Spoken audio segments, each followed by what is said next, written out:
बिस्मिल्लाहिर्रहमानिर्रहीम अस्सलाम वालेकुम। मैं हूं महरीन सबतैन, देख रहे हैं आप मेरा यूट्यूब चैनल और फेसबुक पेज। नाज़रीन, आज जब ये कहानी मैं आपको सुना रही हूँ तो मुझे बड़ी तकलीफ़ हो रही है। इससे पहले भी ये कहानी मैंने एक मुख्तसर से इशारे में बयान की थी पहले।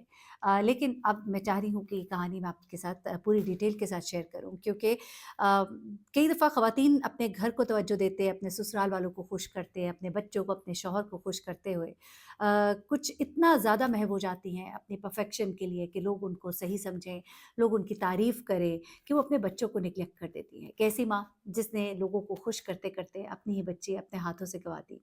ये खातून हमारे नेबर्स में रहती थी और इनकी कहानी मैं आपके साथ शेयर कर रही हूँ। शायद मैंने ये कहानी पहले भी शेयर की थी, लेकिन बहुत मुख्तसर की थी, इसलिए मैं दोबारा आपके साथ शेयर कर रही हूँ, क्योंकि आज एक और बहन ने मेरे साथ एक वाक़या शेयर किया। पहले वो वाक़या बयान करती हूँ और फिर उस तकलीफ़देह कहानी की तरफ आती हूँ।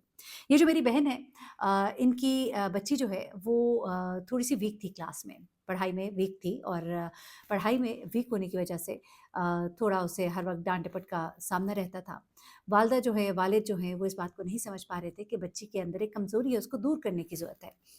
अब वो खातून जो है जॉइंट फ़ैमिली में रहती थी, जॉइंट फ़ैमिली में रहते हुए बहुत सी ज़िम्मेदारियाँ आपके सर पर होती हैं, सास-ससुर की ज़िम्मेदारी, घर की ज़िम्मेदारी, बच्चों की ज़िम्मेदारी, शौहर की ज़िम्मेदारी। इन चीज़ों को जब वो पूरा करने में लगी रहती थीं, तो वो ये भूल जाती थीं कि ये बच्ची जो है इसको बहुत ज़्यादा तवज्जो की ज़रूरत है।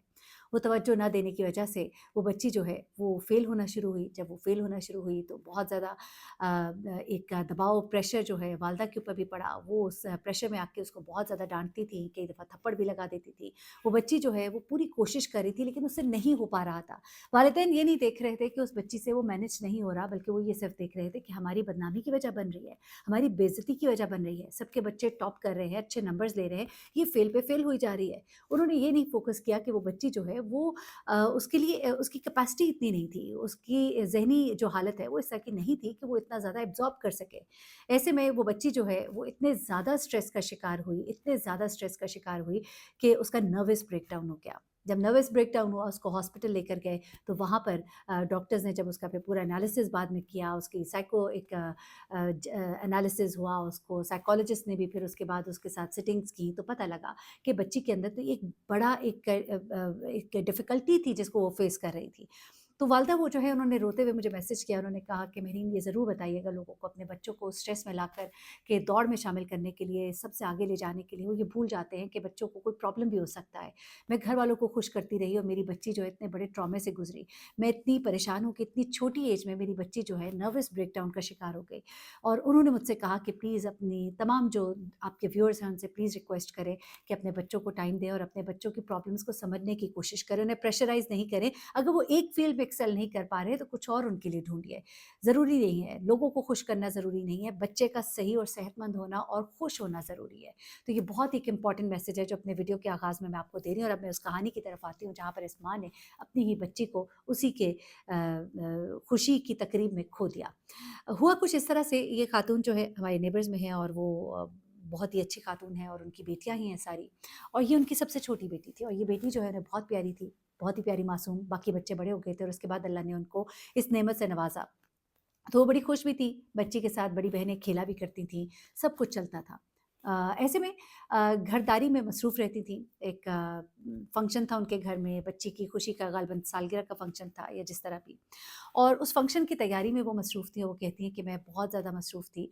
भाग-दौड़ करती थी मैं, चीज़ों को अरेंज करना, चीज़ों को ठीक करना, और मेरी ख़्वाहिश थी कि हर कोई मेरी तारीफ़ करे, क्योंकि ससुराल में बड़ा एक चीज़ें होती हैं कि लोग देखते हैं कौन कैसा है, कैसे रह रहा है, छोटी-छोटी चीज़ों को पिन पॉइंट किया जाता है। तो ऐसे में वो कहती हैं कि मैं भाग-दौड़ में लगी हुई थी और भाग-दौड़ में लगे हुए मुझे यही था कि बस जल्दी-जल्दी मैं अपना काम ख़त्म कर लूँ, और काम ख़त्म करने के चक्कर में मैंने अपनी बच्ची को थोड़ी देर के लिए नेग्लेक्ट किया। अच्छा, एक ऐसी कहानी एक और मुझे एक खातून है, मैं उनको सुन रही थी, उन्होंने शेयर की, बिल्कुल ही सेम टू सेम थी। तो आई डोंट नो, शायद मैंने कभी ये बयान की हो तो उन्होंने उससे अख़ज़ की हो या वाक़ई उनकी स्टोरी हो, ऐसा हो सकता है। लेकिन बहुत ज़्यादा रिज़ेम्बलेंस थी, क्योंकि इसमें भी बाल्टी इन्वॉल्व्ड है, उसमें भी बाल्टी इन्वॉल्व्ड है। लेकिन होता क्या है कि उन्होंने मुझे बताया कि मैं किचन में काम कर रही थी और मैं मसरूफ़ थी। तो ये बच्ची जो है ये वहाँ पर खेल रही थी और एक बाल्टी थी जो कि लाउंज में पड़ी हुई थी, उस बाल्टी में थोड़ा-सा पानी था और उस बाल्टी को इस्तेमाल किया था पोंछे के लिए या पता नहीं किस काम के लिए, और उस बाल्टी में से पानी अभी फेंकना था और आधी बाल्टी भरी हुई थी। अब वो कहती है मैं किचन में काम कर रही थी और मेरा ध्यान नहीं गया, कुछ देर गुज़री, मैं वापस आई कमरे में, तो मैंने देखा मेरी बेटी जो है उसका सर नीचे पानी में था और उसकी टाँगें ऊपर हवा में थी। कहती है मैंने चीख मारी, मैंने उसको उठाया, हम उसे हॉस्पिटल लेकर गए, भाग कर गए, उसको ट्रीटमेंट दी गई, लेकिन वो जो है अब ज़िंदा नहीं रही थी, बची नहीं थी। वो कहती है सिर्फ़ चंद लम्हों की गफ़लत, चंद लम्हों की, चंद मिनटों की गफ़लत जो है उसने मुझसे मेरी बच्ची को छीन लिया। तो वो यही कहती हैं कि अपने बच्चों को प्लीज़ बहुत ज़्यादा अटेंशन दीजिए। ये जो दूसरी कहानी जिस खातून ने शेयर की, उन्होंने ये बताया था कि उनके घर एक फ़ंक्शन था। इसी तरह से वो दावत में थी, मसरूफ़ थीं और उन्होंने बाल्टी जो है वो ग़ालिबन उनकी बच्ची जो है उसने पैम्पर बाँधा हुआ था और उसने शायद कर दिया था कुछ, और उसके बाद उन्होंने उसकी क्लीनिंग करनी थी। उसके लिए वो उसको वॉशरूम लेके गईं। वो कहती हैं कि वहाँ पे पानी नहीं आ रहा था। मैंने बाल्टी नलके के नीचे रखी और ग़ालिबन नलका उसका खुला रह गया। तो वो कहती हैं कि मैं नीचे जो है मोटर चलाने के लिए गई और मैंने बच्ची को हवाले किया। एक 10 साल की उनके घर में एक और बच्ची है, जॉइंट फैमिली सिस्टम है। तो वो कहती हैं वहाँ पे मैंने इसको छोड़ा और उसके बाद मैं नीचे गई, मैंने मोटर चलाई और मैंने कहा पानी आने में अभी कुछ देर लगेगी, मैं अपने कामों में लग गई। मैं कामों में लग गई और मुझे भूल ही गया थोड़ी देर के लिए कि मैं बच्ची को ऊपर छोड़ के आई हुई हूँ। मैंने कहा कि मैं चावल उबाल लेती हूँ, उसके बाद मैं ऊपर जाती हूँ। फिर वो कहती हैं कि मैं ऊपर गई और ऊपर जब गई तो मेरी तो दुनिया ही लुट गई थी। मेरी बच्ची जो है पानी के उस बाल्टी में उल्टी पड़ी हुई थी, उसमें उलट गई थी और फिर वो अपने आप को निकाल नहीं सकी और उसकी वहाँ पर ही डेथ हो गई। तो उसमें भी उन्होंने यही मैसेज दिया था कि खुदा के लिए अपने बच्चों पर ध्यान रखिए। और मैं ये कहानी उनकी भी आपसे इसलिए शेयर कर रही हूँ क्योंकि उन्होंने जो बात शेयर की है वो एक अवेयरनेस के लिए की है, तो मैं इसमें ये नहीं कहूँगी कि किसी की कहानी थी कि नहीं थी या क्या था। लेकिन उसमें उन्होंने बड़ी अच्छी बात कही कि मेरी गलती है। मैं इस दुःख से कभी अपने आप को अलग नहीं कर सकती कि मेरी गलती की वजह से मेरी बच्ची की जान गई। उस 10 साल की बच्ची का तो कोई कसूर नहीं। वो उसके पास खेल रही थी, खेलते-खेलते वो उधर से चली गई, अपने खेलों में लग गई, उसका ध्यान नहीं गया।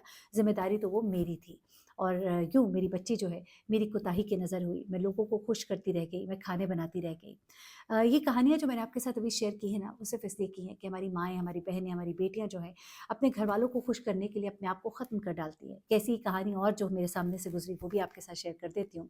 छोटा-सा एक वाक़या है जहाँ पर एक खातून जो थी वो इसी तरह से घर में अपने रिश्तेदार आए हुए थे और बहुत ज़्यादा कामों में मसरूफ़ थी और उन्होंने अपनी 7 साला बेटी को, बल्कि 8 साल की बेटी थी, उसको ये कहा कि बेटा आप ज़रा चाय को देखना, उबाला आए तो इसको चाय को उतार देना साइड पर। तो यहाँ पर या चूल्हा बंद कर देना। अच्छा, अब वो बच्ची को शायद उन्होंने चूल्हा बंद करने के लिए कहा और उसके बाद वो अपने रिश्तेदारों में बैठी थोड़ी देर, उनको ज़रा वेलकम वगैरह किया। उनके आगे जो भी उन्होंने कोल्ड ड्रिंक्स और ये वो रखनी थी, फ्रिज से ला कर रखी और इसी अस्थना में जब वो कोल्ड ड्रिंक्स रख रही थी, तो किचन से एक ज़ोरदार चीख की आवाज़ आती है, वो भाग कर जाती हैं।